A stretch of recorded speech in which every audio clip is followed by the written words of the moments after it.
Welcome back to the Wild Ones podcast, a show where we chat about bike stuff. I am Jimmy, and today I am joined by Francis CADE. Hey. And producer Emily. Hello. And also a thanks to Garmin for supporting this podcast and helping us bring shows like this to you for free. How are you both? Very good. I'm good. I'm a bit achy. I've been doing lots of building in the studio upstairs. Are you achy from the building or are you achy from riding the Ridley?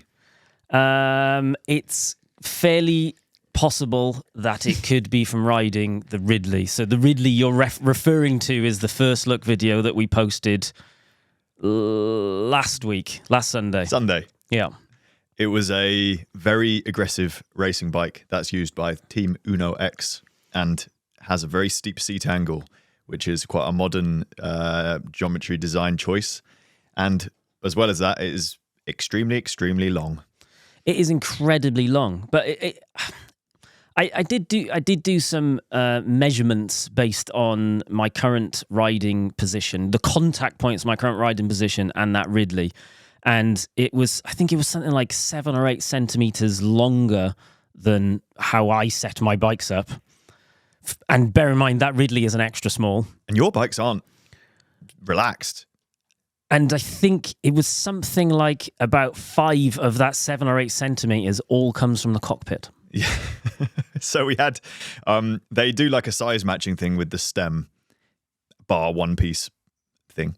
And they supplied 100 millimeter bar stem combo, which doesn't measure 100 millimeters anywhere. So I don't know where they got that measurement from.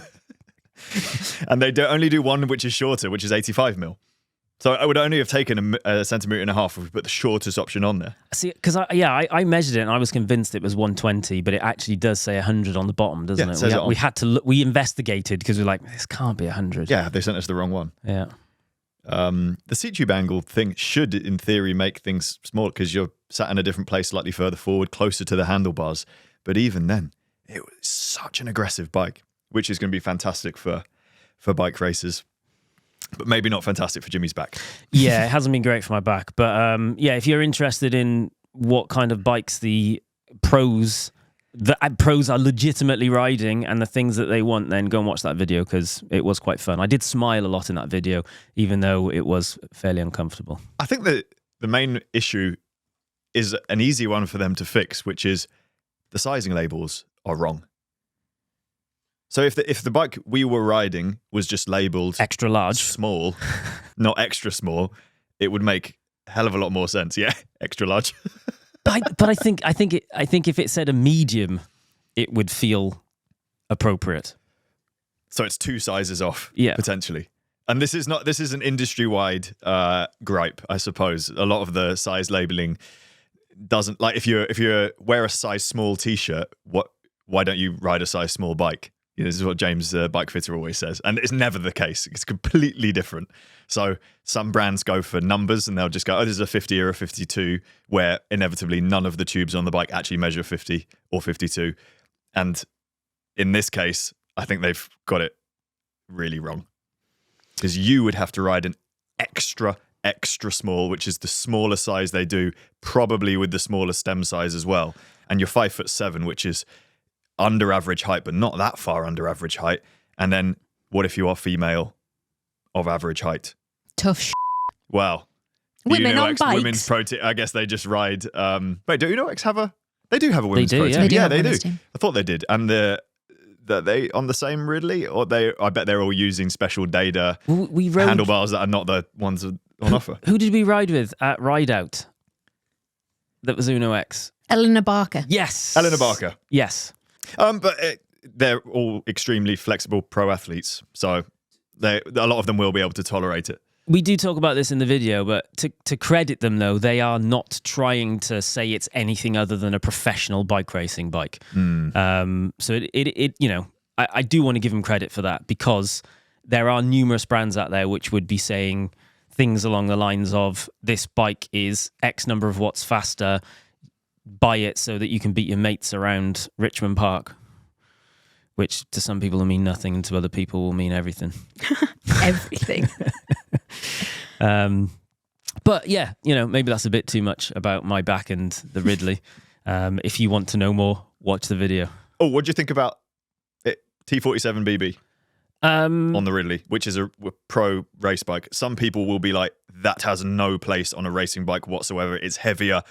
The one we weighed, the one we had, is it there? It's not there. It's somewhere. I think Benny's stolen it.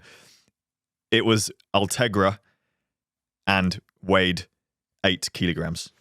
Which, for a very aero bike, is light. And people go, oh, it's disgusting, 8 kilos. Pros have been riding bikes that are 8 and more kilos for quite a number of years now. So they will be welcoming bikes like this that are actually getting lighter but are still incredibly fast. T47. So there was a point I was obsessed with T47 at the point where press fit was absolutely terrible. However, I have subsequently ridden a lot of more newer, moderner bikes. Moderner? Is that a word? And I actually think press fit, the historic reputation of press fit, is a bit out of date. I think the standard has got better. I think bikes are made to a higher standard. Lots of people are going to disagree with me on this. And I think press fit actually isn't as bad as it used to be 15 years ago. Do we need T47?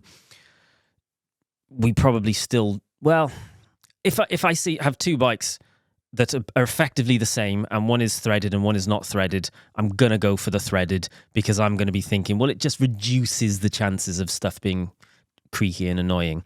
Well, it also means you can... I have a bottom bracket press, a personal one, but if you didn't, there's a lot of home mechanics who go, oh, I can adjust this. I can service and replace my bottom bracket if it's threaded, and it's just a tool.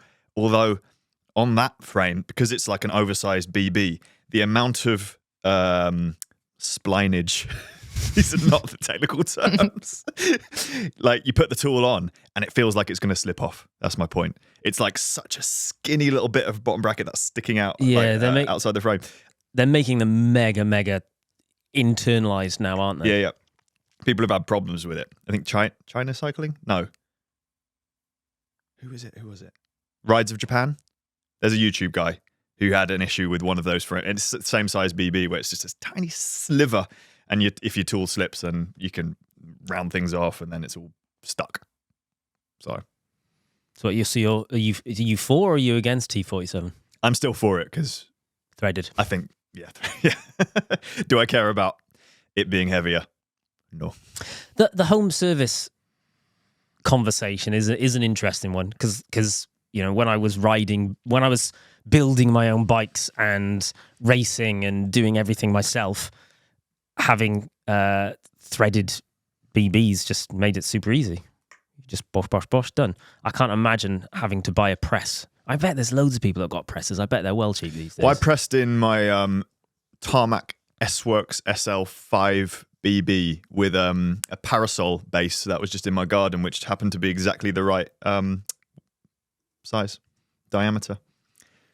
So I put the bearing in a little bit of grease, and then just pushed it onto the base when I was 18. Oh, cool. Yeah. How did you get it out? Didn't need to. We only ride them for a year, don't we? And then give it back to the team. Yeah. There you go. Put a new BB in for you. It's like sideways. Think how fast you'd have been if that BB, if that bearing was actually in straight. It didn't creak, so it must have been in. The straight is so straight. So straight. Right. Anything else to add? I would like to add that I don't know if we were harsh enough on the fact that it only came with 172.5mm crank. What? In a size small? Extra small.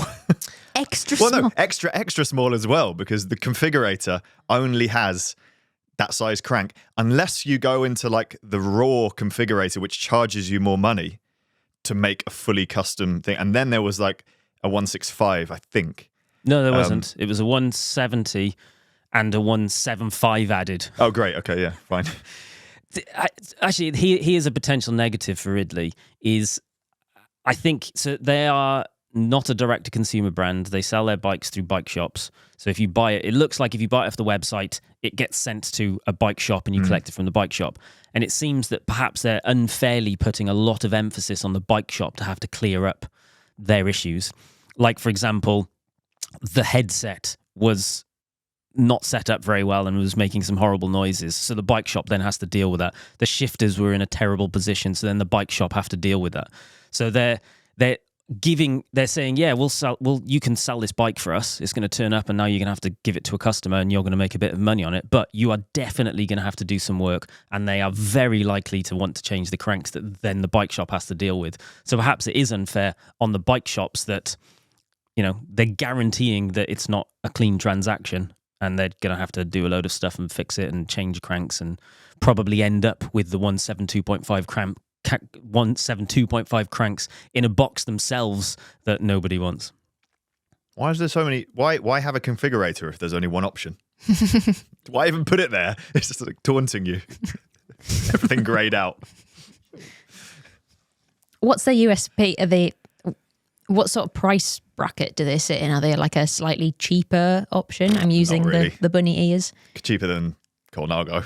Okay. But it's a Belgian fast bike brand for racing. Their USP, I guess, is that they are pedigree race bikes. Yeah. Yeah. And they don't claim to be anything else. Mm-hmm. Fair enough. Well, shall we get into some news? See what's been happening this week. This is me. It is you. First up, Team Visma Lisa Bike has reportedly had 18 team bikes stolen during an overnight raid at the Vuelta. That's around £215,000 or $290,000 worth of bikes. So if you see a brand new Cervelo on Gumtree in the next few days, you know why. The raid happened on Sunday evening outside the team hotel on the outskirts of Turin. Thieves broke into one of the mechanic's trucks with a pickaxe, according to Italian cycling site Tutto Bici. Is it Bici? Bici. Tutto Bici. Yeah, why not? Tutto Bici. Bici. It must be Bici. You're beachy. I recently got a pickaxe. And robbed a bunch of bikes. You wild boy. I love them. I was wondering why there was all those bikes out there. Pickaxes are honestly incredible. I cannot believe how good a tool it is. What are you using it for? So good. Digging holes and stealing bikes. Their main man, Vingegaard, is at the Vuelta hoping to win the GC, and it's unclear whether his bikes were the ones that were stolen. But he managed to start on Monday, so don't worry too much about it. They've always got spare bikes for the star riders, haven't they? Yeah. Thieves nicking team bikes, though, at World Tours is so common. You would think that the teams would up their security.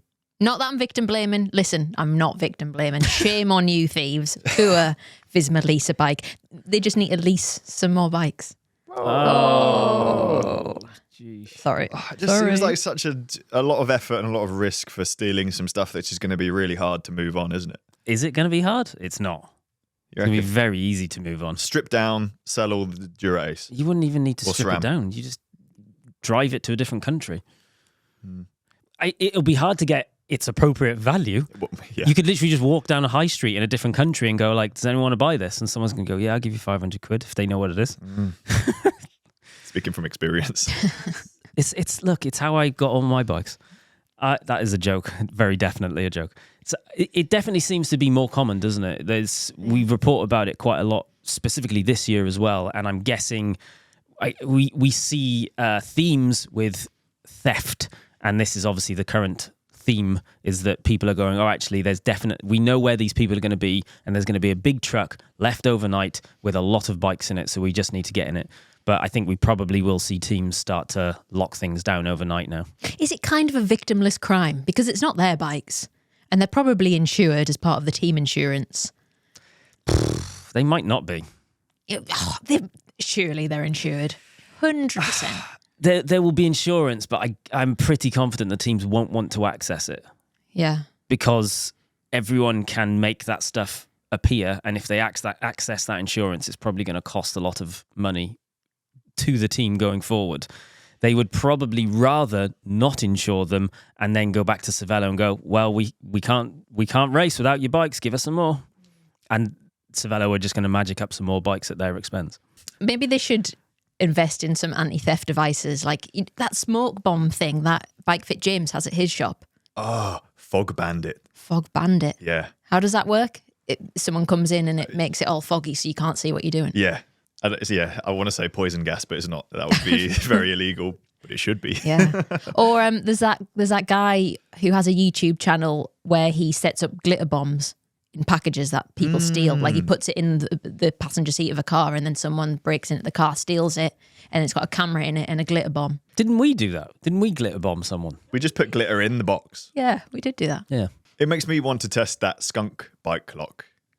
There's a lock you can buy that everyone was like, "Yo, you got to try it." And I'm like, "Oh God, it's gonna we'll be damaged by it." It releases some sort of skunk smell when you cut it. On a different note, but on the topic of Visma, I got served a thing this week of Visma have started waxing their nose hair for the gains. I've heard this is bad for you.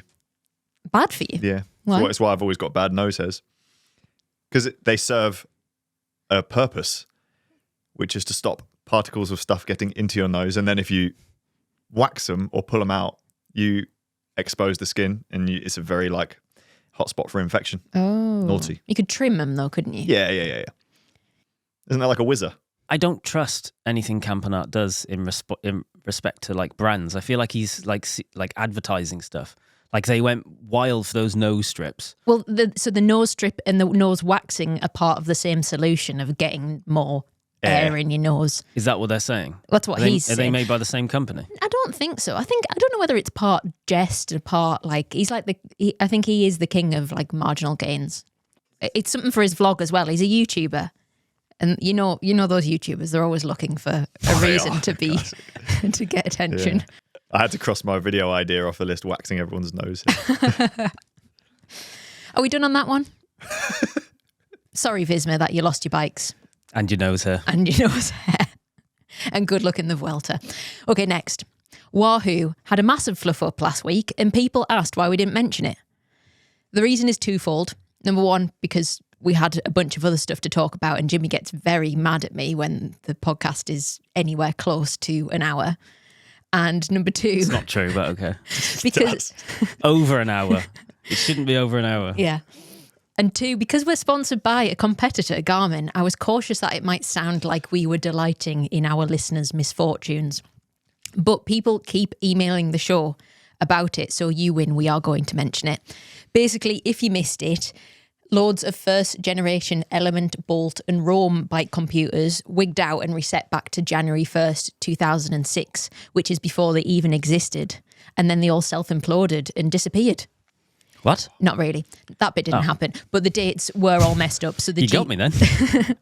So the GPS tracking was messed up. Users were also reporting frozen screens, missing ride data, or not able to record at all. Wahoo acknowledged the problem, say they were working around the clock to find a fix. Oh, was that a pun? It actually wasn't, but... You delivered it like a pun. I did, yeah, I did. Thanks for noticing. And thankfully, they have now worked out the issue. In very simple terms, I think there was some sort of problem in their code that relates to the way GPS systems measure time. On Monday, they finally updated the firmware, which I believe solved the problem. Don't have one, so don't know. They also put out a statement saying, "We deeply apologise to our valued customers for the inconvenience experienced." And they also said, if you want a reliable bike computer, try a Garmin instead. They didn't say that bit, not really.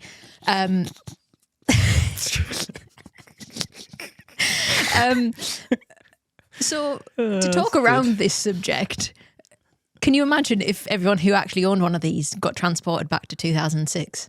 What were you doing back in 2006? I would have been 15. You would not have been 15.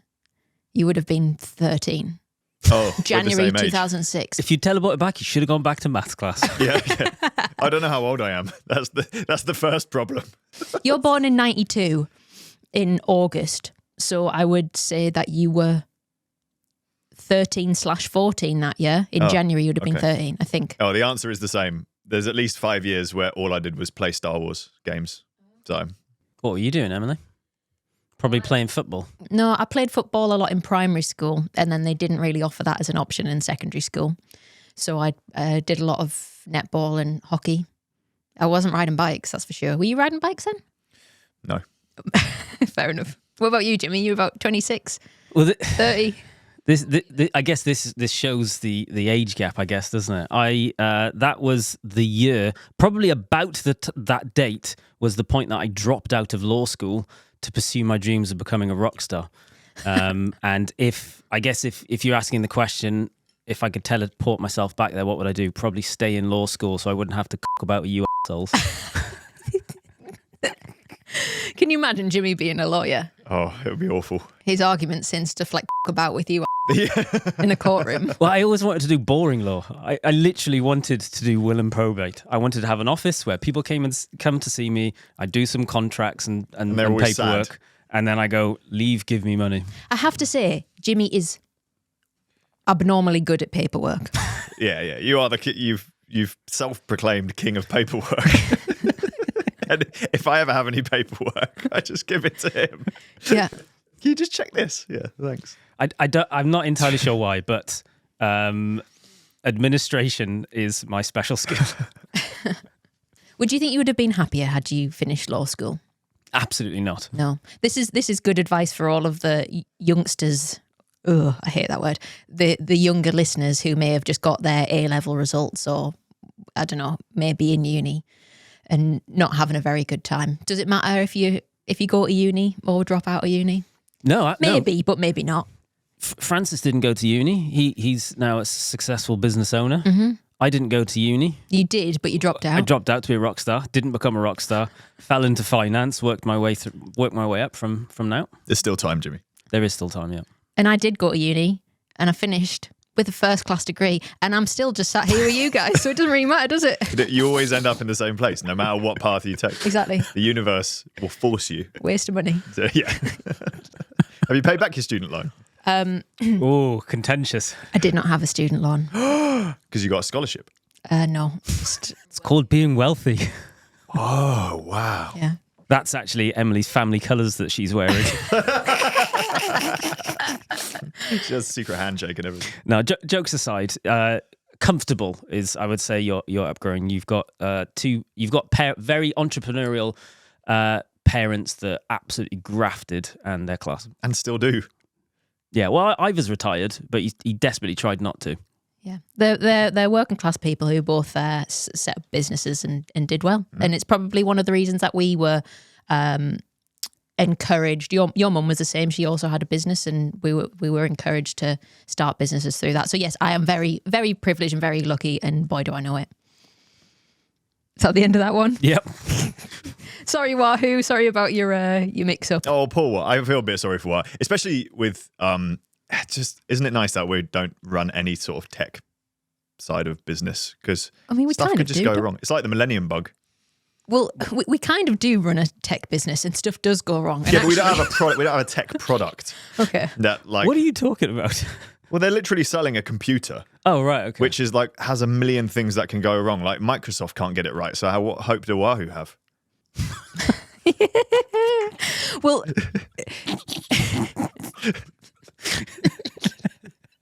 you're right. The best bit is he's sitting there going like, why is this funny? Why is that funny? It's true. Well, for balance, let's mention our own fluff ups from the last week. Well, yeah, they're all yours, aren't Yeah, they? they are mine.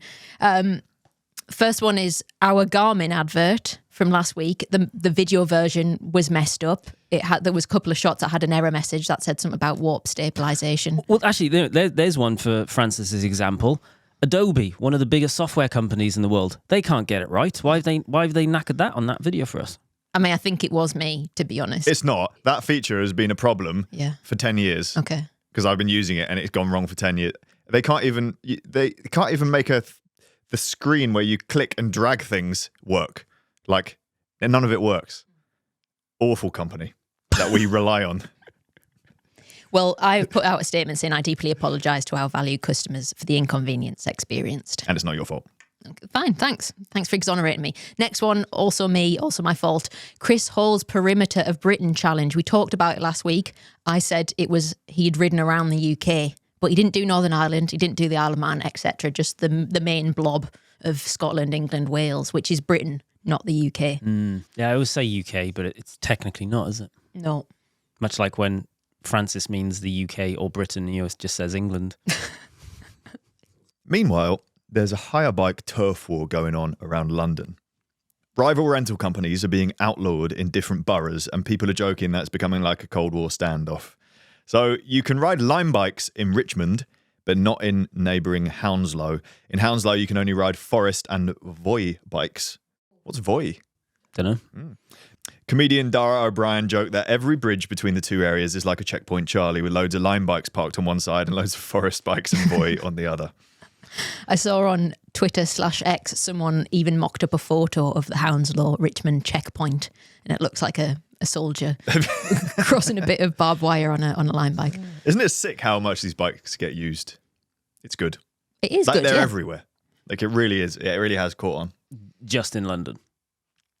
Newcastle, they got the scooters. There's things around, but they're not really getting used, are they? Not like in London. Like in London, people are using it as like that's how you get to work. Yeah. Like yeah, I've visited London for work and trade shows and things like that, and I go, oh, actually, it's easier if I just jump on a Boris. I still call them Boris bikes, even though I shouldn't. But yeah, it seems odd that they're allowing these issues to crop up between the different councils. I used to be part of the APP, all parliamentary cycling and walking group, and there was always a couple of, I think the founder of Lime Bikes used to be part of it, and some of the others, and they, at the end of the day, they want a united London so that they can actually supply bikes. Granted, they're doing it for commercial gain, but it's all good because it gets people riding bikes. Just unify the stuff together. Yeah, why can't they have more than one licensed? Why does... Because they have to do it per borough. Right. So each individual council, they then have to have separate permissions for, which will then have different requirements and costs, and you can't do this and you can do that. So what happens if you were to take a Lime bike into Hounslow? It'll stop working. It'll stop working. That sounds dangerous. Like when you try and steal a shopping trolley. Yeah, they shut down. They stop straight away. You reach the boundary. Do they? This is why they'll collect at the boundaries, because people will just ride until they... This is why I don't have a shopping trolley.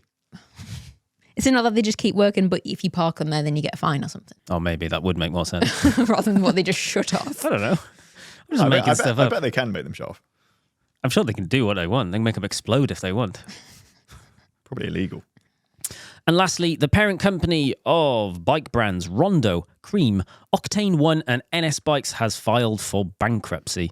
So Polish company Seven Anna says the news comes after an incredibly difficult couple of years. The list of stuff that's happened to them is extensive. It's no wonder that they're having challenges. So the largest distributor of their bikes in Europe went bust. Their largest supplier went bankrupt, so then they couldn't produce any of their high-end frames. Hackers stole a huge sum of money by redirecting a transfer from their client to a fake account in Portugal, and their largest client received a large shipment of bikes but didn't pay for it and then cancelled their contract. The company's bosses say that they haven't given up, and Rondo's marketing manager explained, filing for bankruptcy is a formal step. It does not mean an end to their operations, but rather gives us space for reorganisation and to talk with investors. So it might be like in the case of Wiggle, where it goes bankrupt, it's evaluated, then someone buys it, and the brand lives on, but under a different company, ultimately. Yeah, it just gives them the option to formally restructure. Yeah, it's interesting. I saw a lot of attention on Facebook over this story. I'm not massively aware of these brands other than Rondo. I do know a little bit about Rondo. Yeah, Rondo is interesting gravel bikes, and I feel like they were one of the really quite at the forefront of the gravel bike space when they came through. And when you see a Rondo bike, you know it's a Rondo bike. They've got their own look. I don't know. I've never heard of any of the other brands, so I'm assuming they're European. They haven't made it over to the United Kingdom. Perhaps, and I think there's some in the mountain bike category as well. Right. Yeah, I'm not familiar with those other ones. Rondo are cool. The frame designs are awesome. Yeah, they have like sort of a top tube shoulder hooky kind of thing. Like it's not a flat top tube. It's got a little kink in it so you can hook it over your shoulder. And Isn't it basically what Canyon have ended up doing? They do look a bit canyony. Well, the other way around, I would argue. Maybe. I actually considered getting one when I was looking for a gravel bike. But they go small. I think that's why I didn't get one. But I quite like the sort of quirky design, the fact that they looked a bit different. That sounds like a lot of bad luck at a very difficult time anyway for the bike industry. So I hope the people that work for these companies, at least something will happen that makes things softens the blow. I agree. Today's episode of the Wild Ones podcast is supported by Garmin. I've actually been using Garmin bike computers and watches for well over a decade now. Yeah, me too. I actually bought my first one in 2012. It was the Forerunner 410, and I was training for my very first triathlon at the time. And how did that go, Jimmy? Well, it would have gone great if I hadn't accidentally miscounted my bike laps and got myself DQ'd for doing one short.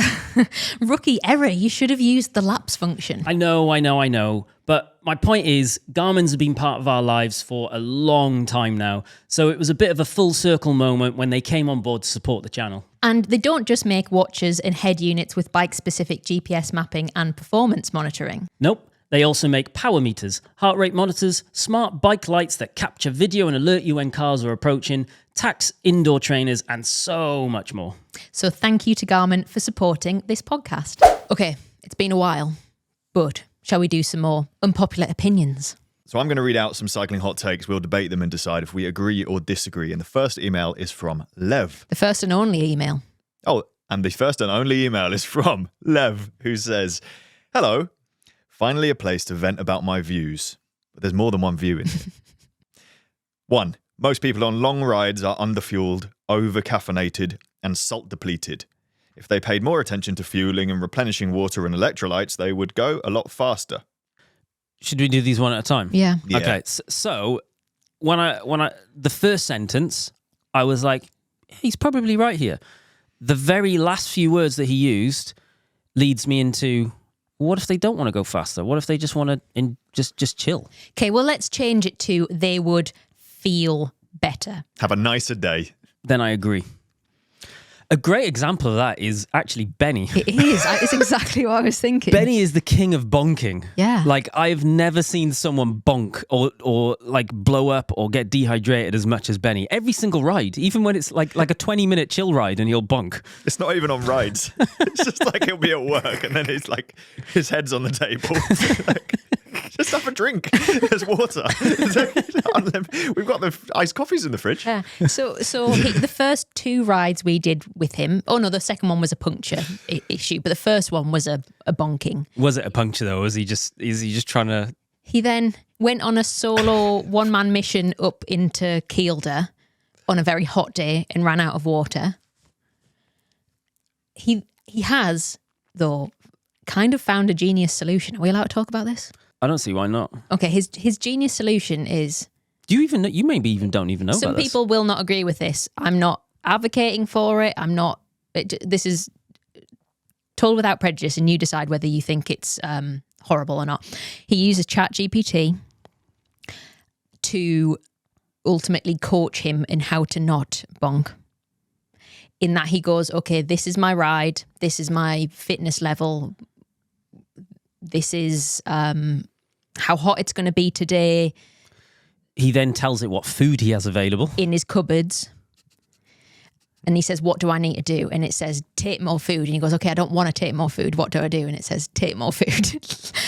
So, he'll say, like, what if I take two Serene and 2 energy gels? And he goes, well, you're going to have to stop and drink 5 litres of Coke or something like that. It's basically telling him that he's under fueling. And then they come to a bit of an agreement and a solution. He goes, okay, what if I stop at a shop and get some Coke? What would I have to do? And it goes, get 750 ml of Coke. and then you'll probably have to stop a second time. Yeah. So what it's telling him is he's under fueling. So ultimately, he took it out on his ride. He ate some bits. He then stopped. He then told it how far he'd gone. How many calories he had done, because he was tracking it on his head unit. What he was about to do next, and it live updated and in what he should continue to eat. And he said he's never felt better. Well, if it's working. Yeah. I've just realised with you telling me that this is all just built into, like, I agree. I've got ChatGPT in my head. I agree. For cycling fuel, at least. I don't overcomplicate it. Just eat a little bit every half hour. Yeah, ultimately, yeah. But maybe that isn't built in for everyone. Yeah. Well, he's lived. How old's Benny? 38. At least 37 years, 36 years in India. And in India, no matter where you go, there's a shop. And just when you need it. That's my experience anyway. We rode a big chunk of India, and there's you're like, oh, I'm really thirsty. Oh, there's a person selling water, and that does not happen here. I see that really surprises me about India because I kind of assumed it would be super rural and you would just end up in the middle of nowhere, much like you do up here in the north of England. Now there's always a shop. It's so fascinating that. Like 6 shops in a row, and like because that is definitely been one of the biggest shocks for Benny here. Is like he'll be like, oh, I'm going to go do this loop, and I'm like, I want to be really clear about this. There is nothing where you're headed, like nothing. You have to take everything with you. There is nothing there. And he's like, oh, yeah, okay, yeah. What about this town? I'm like, it's a collection of houses. It's not a town. There are no shops. He's learning. Do you know what I've just realised? Maybe, because a lot of people's gripe with AI is that, you know, it takes a lot of, it's taking human jobs and it takes a lot of resources to function, to power it, including like water or whatever. Maybe he keeps himself dehydrated to offset the water he's using to I've got to be honest, I think you do have to be really dehydrated to offset any. Like... It was a joke. I agree, and I know a lot of people will feel a type of way about that. But listen, it's an interesting point. So we're saying back to what we're supposed to be doing. Most people on long rides are underfueled, overcaffeinated, and salt depleted. Underfueled, I would say, is very true. Overcaffeinated, caffeine's not a bad thing. It's actually quite good for rides because it reduces your perceived exertion. But I think you're more likely to bonk though, because it also reduces your perception of how hungry you are. You are. Appetite suppressant. But the problem, the underfueled bit, if you address that, then the caffeine's not an issue. Salt depleted will typically what you would do, and I'm sure Francis does it, is part of the fueling. You just make sure there's some salt going in there as well. Bag of Walkers ready salted. Oh, so I think overcaffeinated, salt depleted are not an issue, but the underfueled addresses all of it. That's the bit that people get wrong. You do have to eat a lot to go through a big ride, and people don't.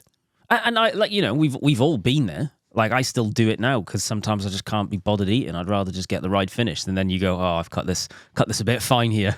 Maybe I am going to have to eat something. I'm going to have to pull over. As someone with a massive sweet tooth, I get pure joy from just absolutely rinsing through a bag of Haribo and those little like Kellogg's squares. I'm like excited for my ride just because I don't know, I'm going to gobble it all. I don't mind sweet stuff, but I like desserts rather than sweets.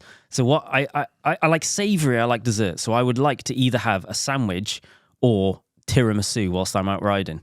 And neither of those are really that efficient for riding bikes, but the key is just ride shorter and then you don't need to. My favourite is when you have buy Sour Patch Kids off Amazon in a massive like 5 kilogram thing, and then decant them into smaller bags, and then you put that in your pocket, and then if it's a hot day, it just becomes one big multicoloured Sour Patch Kid, and then you just bite into it. You could lick it. Take a while to get through. Should we move on to his other 2 points? Yeah, let's do it. Number 2 is Richmond Park is overrated, and so too is London to Brighton. I feel like I know why he says this one. If you are someone who lives or has ever lived around the Greater London area, you will know that basically every cyclist around there will go to Richmond Park and will probably do London to Brighton. A lot of people are doing it. That's why it seems overrated. There's nowhere else to go. Exactly. It is overrated, yes, but there is nowhere else to go. So London to Brighton is definitely overrated because it is actually just a bit of a junk ride. A lot of the roads are junk. What if you do it on gravel and then get the train back? My mate Ben Wickham did it on gravel, and he said it was the most unpleasant experience of his life, and he crashed about 5 times, and he was on a mountain bike. And that is because he is a triathlete. Do you know the funniest thing about him doing that was I distinctly remember him sending me a photo mid-ride and saying, I understand now why mountain bikers use bladder packs. And it was a photo of his like bottles just absolutely caked in like mud and dirt and dust and everything. He was like, I get it now. The off-road is good. Can I just say I'm not happy about that triathlon slander. We welcome all types of cyclists here. We do, but facts don't care about your feelings. Can't go around corners or ride off-road. Richmond Park, though, I actually don't think Richmond Park is overrated. I think it is actually one of the things being in the Northeast that I actually miss, even though we've got lots of nice country lanes, I miss having something that that's close, convenient, and you can just switch your mind off on. And Richmond Park and not Hyde Park. What's it called? What's the other one? Regent's Park. They're really good for just being able to exercise, hang out with your mates, and not have to worry too much about, oh, where am I? Where am I going to get food? How long is this ride? What's the route? You can just go there and just ride in circles. But Richmond Park specifically is actually quite a big circle with some climbs, and it's actually it can be a challenging ride if you want it to be a challenging ride. I agree. It's a good ride. It's way better than Regent's Park. I never got that hype. There's a big time commitment if you wanted to do more than Richmond Park as well. Because the next kind of good roads would be out past Esher through Cobham and all of that. And it's you're adding another 40 minutes riding there, probably a bit more, probably an hour, and then all of that coming back as well. It's a big time commitment for people. I also want to caveat it with, really, Richmond Park's only a big deal if you live in the southwest. Otherwise, you occasionally go there. So like when we were east-based, the only time I would ever go to Richmond Park is if I was meeting up with you. Otherwise, you would go to Regents or you would just head out to Essex. Yeah. Lev is right. It is massively overrated. The reason it gets talked about so much is because there are a lot of people who cycle bikes in London and there ain't nowhere else to go. So feel sorry for them. Don't berate them. Just feel sorry for them. Number 3 is clip-on bars get too much hate. Well, did they get hate? I guess they do. You were just talking about triathletes, weren't you? Yeah. Crashing. Well, that's maybe why. They're on their clip-on aero bars. Oh.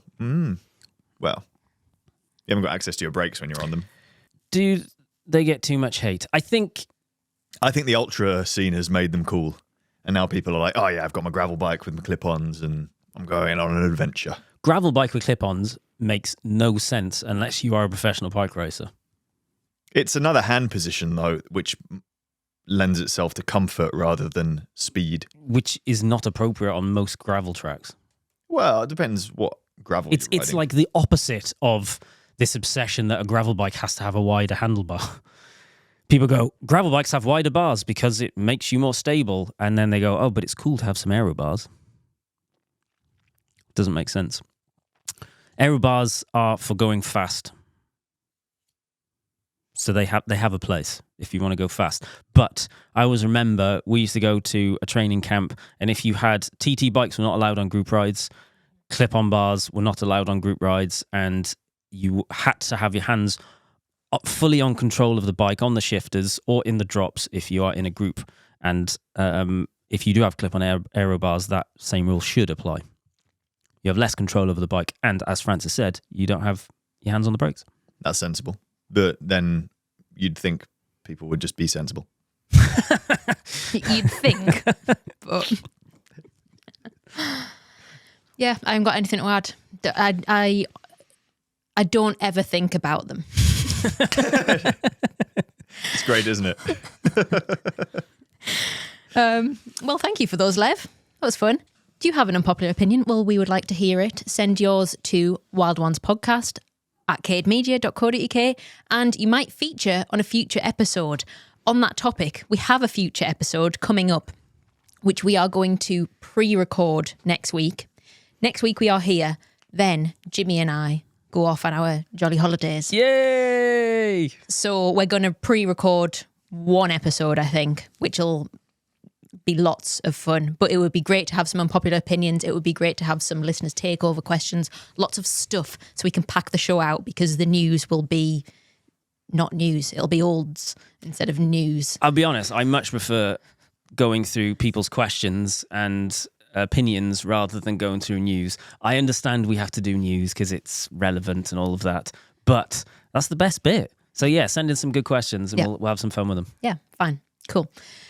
And don't forget, as I've just said, but I'm also going to read it out, don't forget you can also send us your questions and comments for listeners takeover, like this one from Alex, who says, "Good morning. I stumbled across your podcast and I really enjoyed listening to it. This past week, I heard you mention Mount Teda in Tenerife, and it seems like you weren't too fond of it. I'm from the US and going on vacation with my wife and in-laws. I'm planning on renting a bike. Just curious of any thoughts or tips for cycling there, or if I should scrap the idea. Thanks. Oh, you should definitely not scrap the idea. No. It is good to ride there. Yeah, it's class. We just had some bad personal experiences. Well, you did. I didn't. did. Tip number 1. If you're going to rent a car at the airport, read the reviews first and take a credit card, because we got scammed. And it was literally like 10 minutes of being in the country, and that me off. So it ruins much. the whole trip. It was really annoying. Basically, it said when we booked it in advance, it said on the booking that we had to pay some like refundable insurance deposit, and we could do it via debit card when we got there. We got there, then they were like, no debit card, just credit card. We didn't have one. So they made us pay a non-refundable £300 extra to get this car. And it was like, if you don't pay it now, the car will be gone. We'll sell it to someone else. So there was no choice. And after reading the reviews, apparently that happens a lot. And they're naughty. And I can't even remember what car company it is, but those guys. It was, we were being cheap. We were trying to be cheap. That was the mistake we made. Sometimes you need to not be cheap. This is it. You know, I've revealed now that I'm a secret millionaire, but I am still a northerner. So people are going to think you actually are a secret millionaire now. I'm not. Yeah, we booked it. Emily literally was you were too stingy to pay £2 for a delivery from Ocado the other day, and you were like, no, I'll just go to the shops instead. Ocado? No. You shop from Ocado. We don't shop from Ocado. Ocado's the same price. It's the same price. I promise. Yes, I am stingy. You're correct. And that really, it did taint the holiday. And I was like, do you know what, Jimmy? Jimmy, let's not let it taint the holiday. And then it simmered inside me for the whole week. Tip number 2, if you're going to ride up Mount Teda, do it on a bike that fits you. Because I rode up on my road bike, absolutely did my back in to the point where, like, you kind of bent forward on a bike. I got off the bike and was still bent forward in that position and could not physically stand upright. I could not walk for 2 days. 3rd day, I felt better. So I was like, let's ride up the massive mountain again. And then the same thing happened again. So I spent most of the holiday in bed with a bad back. I would like to challenge you on this, and that bike fit actually wasn't the issue. Yeah. It was the fact that you rode for 4 hours without getting out of the saddle once. Yeah, I just can't do that. You need to learn more bike skills, Yeah, I know. is what is the truth of it. I can do it, but I find that my heart rate just goes whoosh. It's because you never do it. You have to train it. It's a skill. Okay. Because you have, like, on a climb that long, you have to be doing sections out the saddle just to kind of loosen up your body and not lock in. I do like to lock in because then everything goes numb and nothing hurts. If it's numb, it's not hurting. Can't argue with that. I'll revise it. Tip number 2, get out the saddle a little bit, apparently, if you're climbing. Apparently. My tip would be, look, there's actually a lot of route options. There are. So the way that we did Teda was from the south, and you can basically go literally from the coast all the way up to the top, and if you do it that way, it's the longest climb in Europe, and it is pretty spectacular. There's a few bits that are a bit rubbish. The section from Villaflor to the top is unbelievably beautiful. That's potentially a way of breaking it up as well. You could just drive to Villaflor or the town just below and then ride the section up to Villaflor as well. Absolutely beautiful.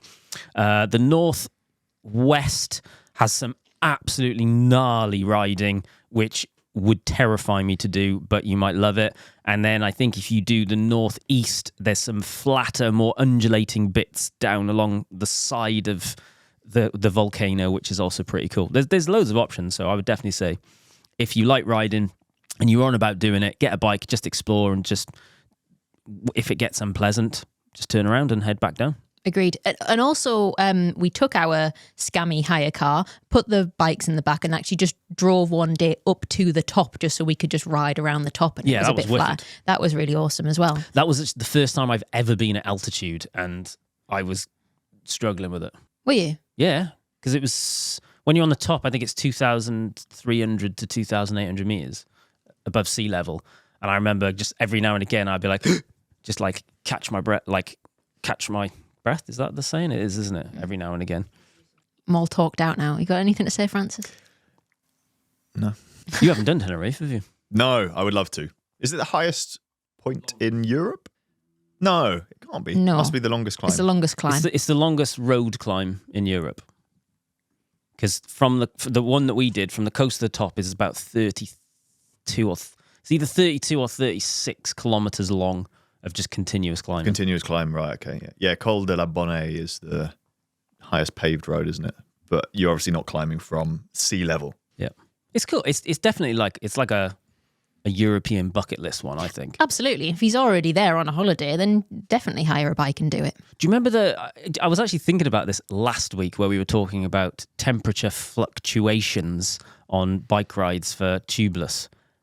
And that ride was absolutely wild because at sea level it was about 15 degrees and there was a point where we were nearly at the top in the trees and it got up to 34 degrees. Yeah. It was... But just in there was like a weird little nook where it just like the temperature shot up. Wild, that, wasn't it? Mm-hmm. I don't want to go back. It's too hard. Well, round us up, Jimmy. I think that's us done for this week. See Well, yeah, as you said, that's all for this week. Thank you very much for listening. Make sure you like and subscribe so you don't miss out on the next episode. And yeah, we'll see you next week. Peace. Bye. Bye.